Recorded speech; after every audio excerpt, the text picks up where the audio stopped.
Oh, hi there, and welcome to this week's podcast of Happiness is an Inside Job. And I hope you've been keeping well and, above all else, treating yourself well since our last podcast. So, today we're going to kick off talking about the body, mind, and spiritual connection and how we can bridge the gap between them. And first off, that starts with looking at how one impacts the other and what the impact is on ourselves and our daily lives. As we bridge the gap between our body, mind, and spirit, it gives us a better understanding of how we can be trapped within emotions that can create physical ailments within our system. They can cause us suffering in many ways, including how we react and respond to situations and how our behaviours show up and our habits. And we can go years and years without even realizing that we have emotions trapped within our system. And this can be where some of our physical ailments stem from. We wind up holding on to blocked energy in ourselves, and this can manifest into pain. Like, think about it, when we're tense, we tense up our muscles. Where does tension come from? Generally, when we're stressed, we're upset, we're holding on to something. And over time, if we're trained to hold on to our emotions, to keep them in, we're regularly tensing our system, tensing our bodies, tensing our shoulders, our necks, our arms, clenching our fists, grinding our teeth. And again, over time, this can cause pain and suffering within our body. And where does this stem from? Generally, holding on to and trapping our emotions stems from social conditioning, trauma, and psychological stressors. And the thing being, our cells in our body are extremely intelligent, and every cell in our body is listening to every word we say to ourselves and every thought that we think. So for us to make powerful changes to ourselves, to our physical and emotional system, comes down to changing what we're thinking, changing up those thought patterns and habits, and that in turn changes how we're behaving. So looking at first, guys, where it all starts. We'll first take a look at social conditioning and what it is. Social conditioning starts off in our early years, and it's reinforced throughout our lives by our caregivers, being our parents, the friendships we create, people that have an influence on us, our teachers, our family members, our siblings, and then out our society.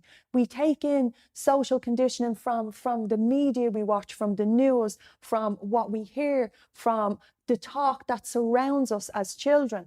And a lot of our muscle tensions that we tend to hold can develop by things that we've learned from social conditioning to hold in.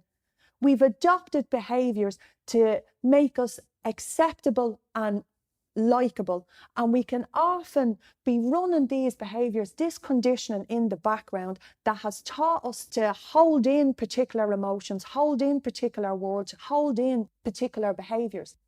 To think of it another way, if you see yourself like, your mind like this super amazing, powerful supercomputer that is filled full of applications that you can use to do anything that you want, and see your negative beliefs as hardware that was put into it decades ago, or viruses that got in decades ago. And that supercomputer is trying to run at optimum level with these viruses, these negative conditioned beliefs running in the background constantly. And if they're constantly open in the background, they're actually dictating the rest of what's happening. So taking a look at what conditioning that we have in there and how it's impacting us has a huge benefit on how we can change going forward, and how we can, even down to managing our pain and managing our tensions. It's understanding first where it all came from and the impact it's having. From a very young age, we learned how to feel about ourselves and what was acceptable ways of us showing up. If we were a young child and we were walking into a room and say there was a parent there and there was a couple of family friends, and we walked into that room as a child and we went to speak, and if we were shot down by that parent or caregiver, be quiet you, children are supposed to be seen and not heard, stop talking, don't be interrupting. If that regularly happens us, we can become conditioned. What happens to that child, and bearing in mind, we're thinking from a child's perspective, the child learns that if they speak up or go to talk or go to tell their story in that room, that it's not okay, that they're potentially embarrassed, humiliated, shot down in front of adults. So if that regularly happens, if that's a regular influence in our lives, we can learn it's not okay to speak up within groups. It's not okay to speak in peers, that you will be humiliated or you will be shot down. And what happens is some of where the critic is born comes from that. You have the critic in there telling you that, oh no, don't say that, you'll sound stupid. Don't say that, you'll sound foolish. What it came in as was actually a protective mechanism. It came in to shield you from feeling that embarrassment or that hurt again. Because when that comes from a parent or a caregiver, because we have a very instinctive need, our survival is connected to pleasing those caregivers, that hits us at our core when we're children. So we can learn and take from that it's not okay to speak up in crowds, and the judge comes in to start teaching you that behaviour. That comes in as a protective mechanism to protect you from you feeling that way again, from you upsetting those parents again, from you being humiliated again. And that comes in as a belief. It's not okay for me to speak up within company or around caregivers or people I look up to or people I need or people that I want to love me. It's not okay. So we can then learn, if that's conditioned into us, that gets in there as an unconscious behaviour. We're no longer even aware of it, but we can spend decades acting from that place. When we think of doing a talk to our peers within work, or you're out in a social gathering and you go to speak to your friends and there's that voice in your background go, oh no, you don't put in them comments. No, you'll sound like a fool. You'll sound like an idiot. That's where some of that comes from. And what happens to us is we can tend to be tensing ourselves up. Because you're in conflict with yourself. There's the part of you that wants to speak and wants to join in the gang and be part of the group, or stand up in front of your peers and work and do that talk. There's the part of you that wants to do that because it's moving you towards your dreams and goals, you're connecting with others, you're being a part of your peer group. But there's the unconscious belief in there telling you it's not safe, it's not okay. So we can become, as I say, in conflict within ourselves, and we can have charged energy within our system, the party that wants to speak out and wants to talk, and the other party that's trying to shut it down. And as I've mentioned, we can become in conflict with ourselves, and over time this can cause us to hold tension in ourselves, to tighten up our muscles, to become stressed in different situations and not really understand why we're becoming so stressed. And if we have those thoughts there telling us it's not okay to speak up, you're not safe, you'll be humiliated, you'll be embarrassed, you'll sound stupid, every cell in our body is listening to those words we're saying. And every cell with all its intelligence in our bodies is then reacting and responding to that. And that's where we're coming from. Scientists are now able to measure the physiological effects of our emotional states. And we can actually, our physical state can become weaker or stronger depending on our mental state, depending on the quality of what we're thinking and how our body is responding to that. And this is where it starts, and we can be having a massive impact on our own energy levels, our own physical wellness. And where does this drive from? Hugely from our stress levels. But it's looking at what creates stress in the first place, how much of it is in the here and now, and how much of it is what we've been conditioned to believe that's still in the driving seat, driving a lot of our behaviours. And then how that is actually manifesting within our body, how our body's reacting and responding. Like we all know with anxiety, anxiety does not come from what is happening in the here and now. Anxiety comes from thinking of an event in the future, something that we're going to do in the future, and putting a really, really negative outcome on that. Like, for an example, I'm going to go into this room and give a 10-minute talk. It's us thinking of giving that 10-minute talk and then putting a really negative outcome on it, thinking of how badly it's going to go. I'll forget the words, I'll freeze up, people will laugh at me, they'll stop listening, my palms will start sweating, whatever that is. That's the outcome that we're putting on it. We're making it up. But what happens is they're the quality of the thoughts we're thinking here and now. That's what we're telling ourselves. So we're thinking that, and our body is starting to physically respond to those thoughts. Our brain does not know the difference between what is real and what's imagined. So when we're building a whole story around how negative that outcome is going to be, we start reacting to that in the now. Our mouth starts drying up, our hands may start shaking, we start running literally stress within our system because we're thinking of that outcome. So the question being, why are we thinking that that's going to be the outcome, and where does that come from? That comes from our past, and that comes from what we're conditioned to believe about ourselves. And as I say, over time, chronic stress and anxiety and grief tends to get stored in our body as muscle tension. And this contributes to so many different illnesses and ailments like fibromyalgia, digestive disorder, mental illness, as in feeling really unwell. It also dictates the signals that our brain is sending down to our body. And if we're stressed, those signals aren't going down with a beautiful, lovely Zen flow.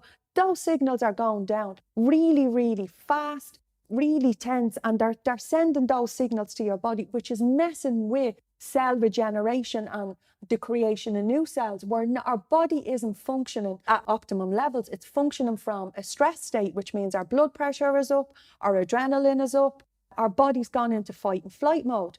And over time, all of this anxiety and stress can have a huge impact on a number of illnesses. Stress is directly linked to a number of cancers. And again, that's the signals that our cells are getting. So looking back on what is creating all this tension and this stress in your body and changing them up is not only paramount to your mental health, but also your emotional and your physical health. Because remember, the tension and the stress you're thinking of, you're holding in your body. You're holding on to that. So looking at ways of shifting yourself out of stress and changing your thinking and remapping and building in new neural pathways really changes how you live going into the future, particularly health-wise, but again, health across the board. Your mental health, your emotional health, and your spiritual health is all dictated by the quality of your thoughts. So stepping away from looking at the reality of what you're conditioned to believe, recognizing that that actually comes from the past and is not true of who you are now, and letting go of that directly changes how you're reacting and responding in different situations. One of the things we can do for ourselves in every situation is listen. Our bodies are talking to us all the time, and we do not take the time out to listen. And this is where small things become bigger within ourselves. Ailments turn into illnesses. A small thing, a sniffle, turns into something much more, because our body is giving us signals all the time, down to the way we're sitting. If you're sitting and feeling tension in your neck and shoulders and you're feeling clenched, that is the quality of what you're thinking in this moment. stopping yourselves and feeling into your body. It's telling you your back is tweaking, your shoulders are tight, you're clenching your hands, you're clenching your teeth. Stopping and listening to what your body is telling you. And then looking from there, okay, what am I thinking? And what am I not doing? Do I need to? Your body is telling you down to the smaller things. When you're sitting at 1 o'clock in the morning and you're flipping on that next episode and you can feel your eyes closing, but you're telling yourself, I'll just watch 5 minutes of this. If your eyes are closing, what is your body telling you? And we choose to ignore it. So therefore, the next day you're getting up and you're exhausted and you're giving out to yourself and you're going, I should have went to bed earlier. One of the questions being, why didn't you go to bed earlier? Why didn't you do that for yourself? Our bodies are talking to us constantly, be it through different foods we're eating. When we're absolutely stuffed and you're going, oh, I'll just have that last roast potato there, I'll get that into me. When your body is telling you it's full. Our bodies are talking to us all the time. As they say, it's learning to listen. That is powerful in prevention.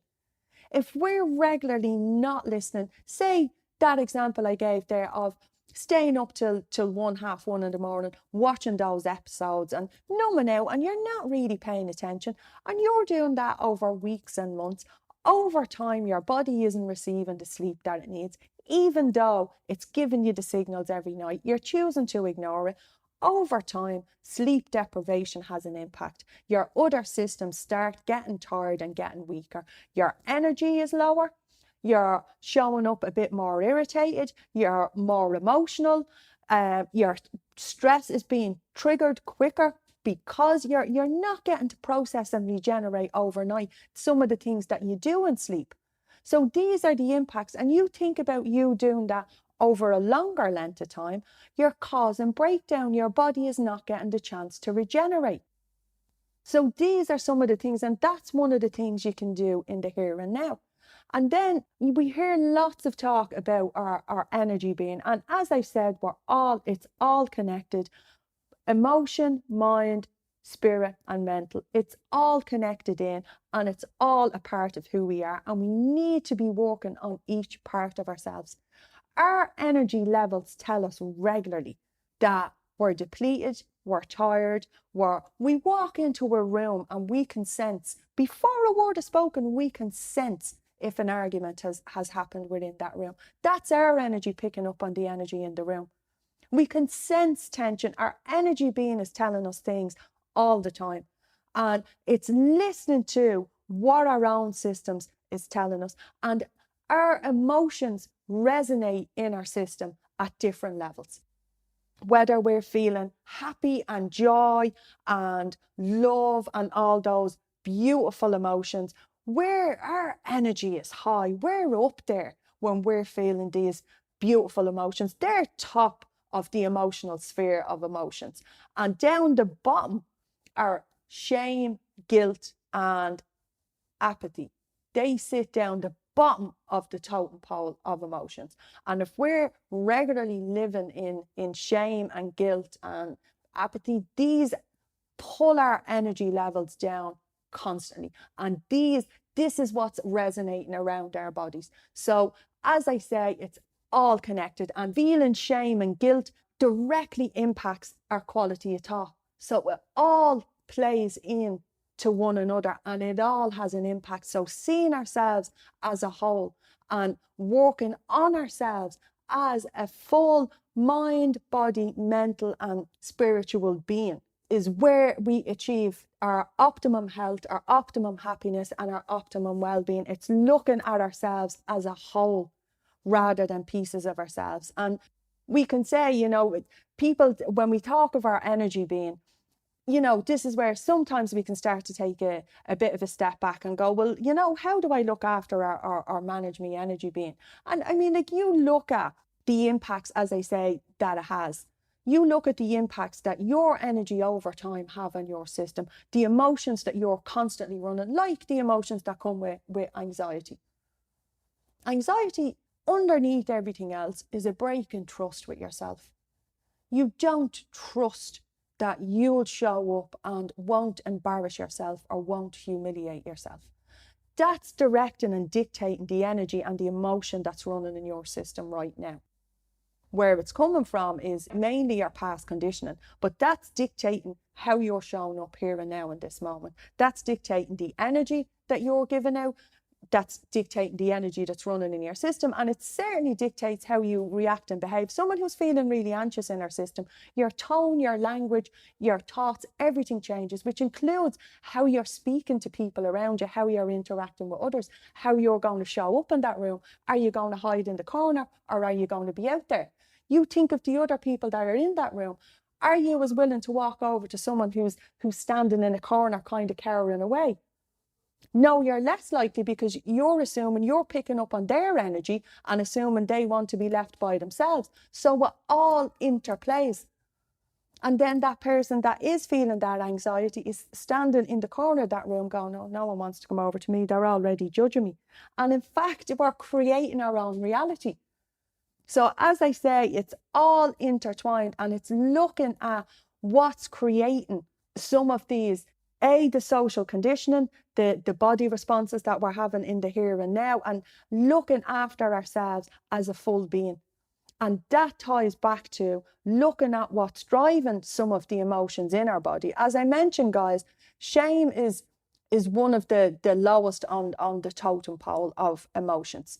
Shame, it resonates at the lowest vibration. It's down there with anxiety and hatred and anger. And internally, shame makes you literally feel like you want to recoil into yourself. You want to climb into yourself. You don't want to be seen. You're that person that wants to hide in the corner or just doesn't want to be there, wants to get out as quick as possible. And that rolls into anxiety, and that has an impact on your system, both inside and out, internally and externally. And you're driving a huge amount of stress then in your system. So asking yourselves the questions, because we tend to run away from when we have feelings that make us feel uncomfortable.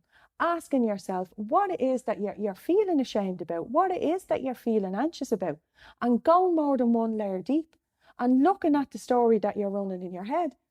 Because it's not true, it's not real, it's a reality you're creating. And just as you've created that story, that reality, you can completely change the story that you're running. When you're feeling, and this, guys, I say this to a number of me clients that would be struggling with anxiety, the very first step to take when you're feeling anxiety in your system, the very first and simplest things that you can do for yourself is breathe. When we start feeling anxious or stressed, we stop breathing correctly. We start breathing shallow because our body has gone into fight or flight, and we're breathing shallow breaths as opposed to breathing the way we should be breathing down into our stomach. So breathing down into your stomach sends the signals. We've a vagus nerve that runs down into our stomach and sends signals back to the brain. If the vagus nerve picks up on the shallow breathing, that's sending the signal back, we are not safe. The system is not safe. If you are breathing deeply down into your stomach, there's a different signal going back to your brain. You're therefore switching over in your nervous system from fight and flight to rest and digest, the more relaxed part of your nervous system. So the greatest gift and one of the most powerful healing modalities that we have is the breath. It's the first thing we do when we come onto the planet, and it's the last thing we do before we leave. And we have learned when we were babies, we knew how to breathe correctly, and we did breathe correctly. Over time, we learned bad patterns of breathing, holding our breath, shallow breathing. We all know when we get a surprise, we gasp. All of these things impact the signals that are going back to our brain and telling it how to react and respond. So the very first thing you can do in any situation that you're feeling any tensions in your body, any tightness, any worry, is focus on the breath. Get the breathing back going down deep into your stomach. That also then, the amygdala will go back into the back seat, your prefrontal cortex will kick in, which means your rational thinking kicks back in. You're not coming from all emotion and panic. Your rational thinking comes back in and you're saying to yourself, okay, what is it I'm panicking about? What am I feeling anxious about? I'm thinking of a situation off there in the future and I'm decorating this huge trilogy Hollywood movie of this horror show and it's not real, and changing the narrative. Resettling, becoming aware then of your system, of your energy levels going back down, and recognizing the power that you have to change your system back over. This isn't something out of your control, but where we start getting panicked and stressed and shifting our energies is when we feel that this is something beyond us. This is something we can't control. And the first step in controlling and shifting over our system is awareness in the present. We can't change, things that happened to us in the past. What we can do is change how we're reacting, responding to them in the now, and not allowing them have any power over how we are here and now. It's looking at it this way, guys. The energy we put in our system is the thoughts that we're thinking, because that's what our body is listening to. So letting go of the past and changing the quality of our thoughts here and now. It's easy to say, I have got this. I am safe, I am strong, I am here, I am powerful, I am amazing. It's as easy to say that to ourselves as to say something negative. It's just the habits and patterns we're in, and we have the opportunity to change them in the present moment, and therefore changing a huge amount of the energy in our system, the physical responses in our system, and how we show up for ourselves and in the world. So that's it for me for this week, guys. I hope you really enjoyed it and got some fabulous takeaways. And as always, I invite you to connect in with me across social media, or check me out on my website, www.yourgifttoyou.com, or email me, linda@yourgifttoyou.com, guys, because I'd love to hear from you and any topics you'd like for us to talk about, or any more learnings that you want. And please remember, give me those reviews, because it keeps the podcast getting out there to more people. So chat to you very soon, guys. Bye bye.